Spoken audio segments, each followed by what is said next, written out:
Hey, salut à tous, aujourd'hui on se retrouve pour une nouvelle vidéo un peu plus chill que les précédentes. En effet, comme vous l'avez vu au titre, on va parler d'incohérences ou de pouvoirs totalement oubliés dans JoJo's Bizarre Adventure. C'est d'ailleurs assez souvent que l'auteur supprime ou oublie des pouvoirs, ils ne seront donc pas tous là dans cette vidéo et n'hésitez pas à me dire en com ce que j'ai oublié. Je vais également faire en sorte que les incohérences que je vais vous présenter soient dans l'ordre chronologique des parties pour éviter le spoil. Et bref, c'est parti.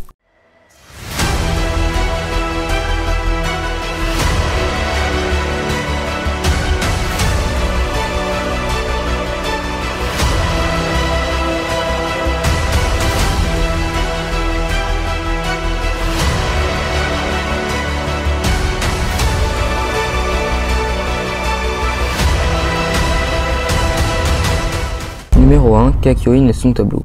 On va tout d'abord se pencher sur un personnage qui n'appartient pas à la famille des Joestar, Kakyoin. Au début de la partie Stardust Crusader, lors de la première attaque de Kakyoin sur Jotaro, ce dernier utilise un tableau. En effet, lorsque ce dernier a peint Jotaro sur un petit tableau et lorsqu'il trace un trait rouge qui représente sûrement le sang sur la jambe de Jotaro, cette dernière est directement coupée. Cette technique totalement surcheatée ne sera plus jamais utilisée par la suite par Kakyoin, sûrement à cause d'un oubli de l'auteur ou tout simplement parce que celle-ci était totalement pétée.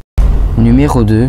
Le Starfinger de Jotaro. Peu après le début de la partie 3 Stardust Crusader, Jotaro se bat sous l'eau contre un stand poisson. Au début en difficulté, Jotaro utilisera une technique qui renversera la situation, le Starfinger. Cette technique consiste à allonger l'index et le majeur de Star Platinum. Cela peut paraître faible en apparence, mais lorsqu'on sait que la seule faiblesse du stand de Jotaro est sa courte portée et que cette attaque lui permet de surprendre l'ennemi, cela devient tout de suite plus intéressant. Cette technique sera utilisée une deuxième fois sur le singe et son stand bateau et c'est tout. Malheureusement, cette attaque ne sera plus jamais utilisée par Jotaro. Numéro 3, Josuke et les ongles de Kira.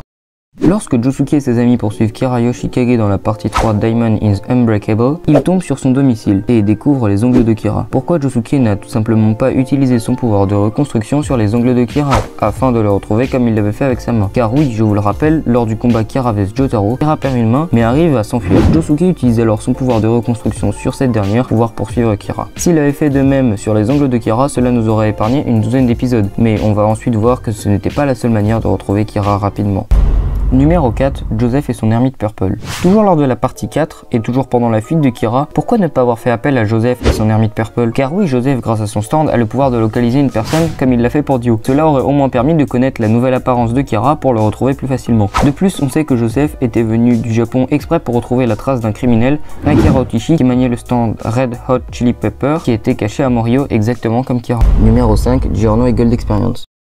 Dans la partie 5, Giorno, protagoniste de cette dernière, possède un stand assez particulier. Sans rentrer dans les détails, ce dernier peut créer la vie en tapant un objet. Cependant, ce principe s'applique également à l'être vivant, avec un effet différent. En effet, lorsque Giorno tape un être vivant, le rythme de pensée de ce dernier s'accélère grandement, mais l'enveloppe corporelle n'arrive plus à le suivre. Prenons un exemple. Lorsque Buccellati est touché par un des coups de poing de Giorno, son rythme de pensée s'accélère tellement que sa conscience est extirpée de son corps. Donc certes, pour lui, tout se passe au ralenti car il est très rapide, mais également trop rapide pour son corps qui reste donc sans défense. Pour résumer, si Giorno vous touche, vous ne pouvez plus faire le moindre mouvement. Cependant, lorsqu'on regarde tous les combats de Giorno après cela, cette capacité disparaît. Par exemple, ici nous pouvons voir que Giorno enchaîne un adversaire comme le ferait Star Platinum, sans aucun effet secondaire. Cette capacité n'a pas seulement été oubliée comme le Starfinger, mais vraiment supprimée. C'est logique car cette dernière, comme le tableau de Kakyoin, est totalement pétée. Giorno peut terminer un combat avec un seul coup de poing. Tiens, cette phrase me rappelle quelque chose.